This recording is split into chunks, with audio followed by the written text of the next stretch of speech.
Hello అందరికీ, అందరు ఎట్లున్నారు? మంచిగా ఉన్నారా? మేమైతే మంచిగా ఉన్నామండి. Welcome back to our channel Ramya village vlogs అండి.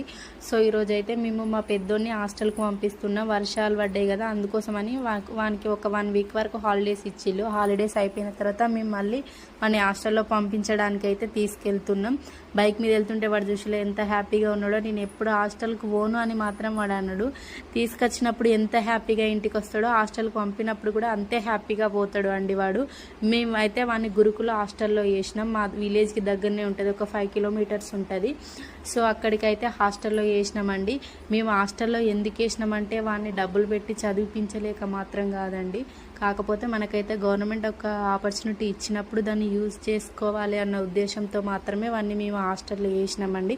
తర్వాత మేము తీసుకెళ్ళిన తర్వాత మేము ఏమేమి తీసుకెళ్ళినామో వాని కోసం స్నాక్స్ అవన్నీ తీసుకెళ్ళినాం కదా, వాని పెట్టెలో వాడు చదువుకుంటూ ఉన్నాడు అన్నట్టు.